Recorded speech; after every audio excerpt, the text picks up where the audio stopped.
There can be no mistaking the owner of that proud voice. The Queen Mary was on her way home from New York for the last time.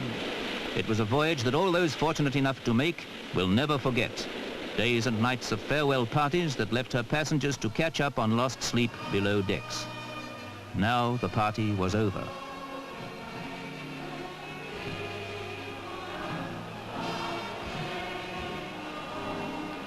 In a pattern set by her, she made for Southampton, as she'd done 1,000 times before.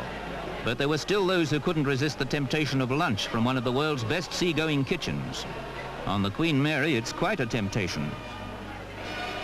Perhaps for most it was a time of quiet and sadness. A time also to prepare for the great Queen's welcome home. And so she headed peacefully for port. On the bridge, a proud time for the men bringing her to the welcome she so rightly deserved.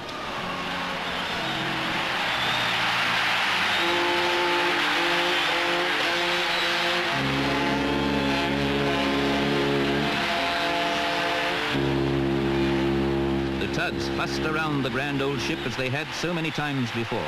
But this time it was different, because this was her 1,001st Atlantic crossing. It was also her last. How splendidly they saluted her.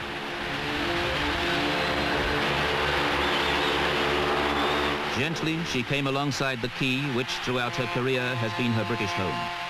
There was no doubting the enormous pride everyone on shore and aboard felt for her. She was and will remain a triumph of British shipbuilding.